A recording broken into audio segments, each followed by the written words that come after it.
Around 30,000 more doses arrive next month. Crown is opening its Sydney casino tonight at its Barangaroo Resort. It comes after independent inquiries in New South Wales, Victoria and Western Australia found Crown is unfit to hold its casino licences. Tim Costello is head of the Alliance for Gambling Reform and he joins me now. Tim Costello, thank you so much for your time. Crown says today is an auspicious day for it to open its casino because it's the 8th of the 8th and that being a lucky number in Chinese culture. What's your response? Well, Crown won its licence, without tender, by the way, after James Packer's mother had given the largest donation the Liberal Party in New South Wales had ever received, on the basis that it was actually targeting foreign, particularly Chinese, high rollers. Now, after the findings that Crown enabled organised crime and exploited the most vulnerable here in Melbourne, Crown got a conditional licence. It's opening on an auspicious day, but suddenly the foreign high rollers market has collapsed. The junkets of syndicated crime is to be regulated out. Most wonder how Crown will make a profit.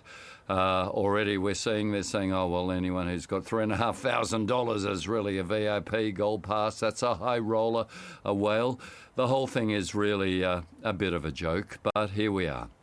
Yeah, based on what you just said, a lot of people watching this will ask why Crown is allowed to open its gaming facilities when those 3 state inquiries were so damning, finding, as you say, links to criminal syndicates and money laundering. Well, no other business in Australia with the findings against them that were made about Crown would be open.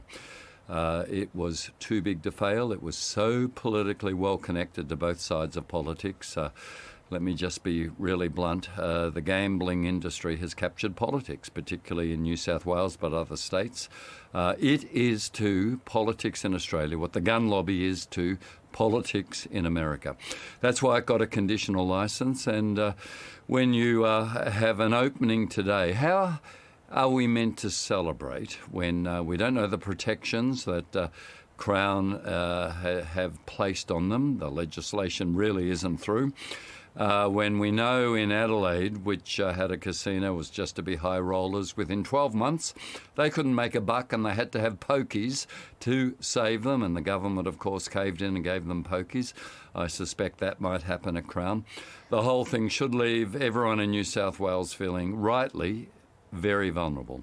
So has it not been made public what the conditions were for that conditional approval being given by the Independent Liquor and Gaming Authority? Some have been made public, but the conditions around not maximising harm, protecting punters, because the business model does depend on 2 things: exploiting the vulnerable and actually laundering criminal money. The casino licence in Victoria focused on harm to punters at Crown. And wrote in protections. That hasn't happened in New South Wales. We have no idea how people are to be protected, unlike here in Melbourne, where I live, with Crown Casino. Has Crown indicated that it has changed since it was bought by the US private equity firm Blackstone and James Packer is no longer involved? Yeah, so Packer was found to actually be literally a cancer and had to sell down or sell out, and that's happened. Look, Blackstone is a foreign private equity firm. Are they going to really be concerned about harm in New South Wales? I doubt it. They don't even have an AGM where people like me can go along, as we did at Crown AGMs, and ask James Packer and the board questions. There's not much transparency there.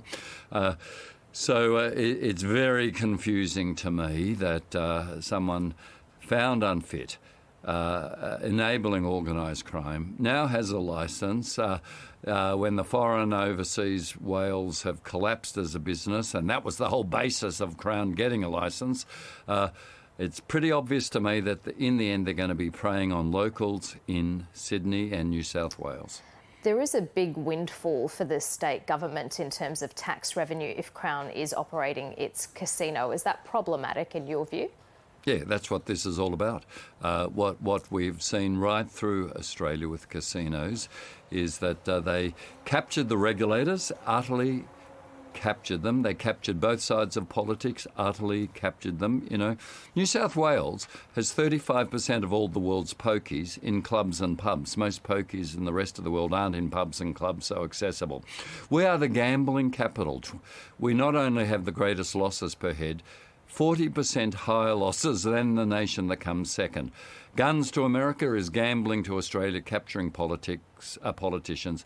That revenue from Crown is what the New South Wales government is keeping its eye on, when it should say actually a licence to gamble, a public licence, should be to protect the vulnerable, not to protect the powerful revenue of either government or Crown Casino.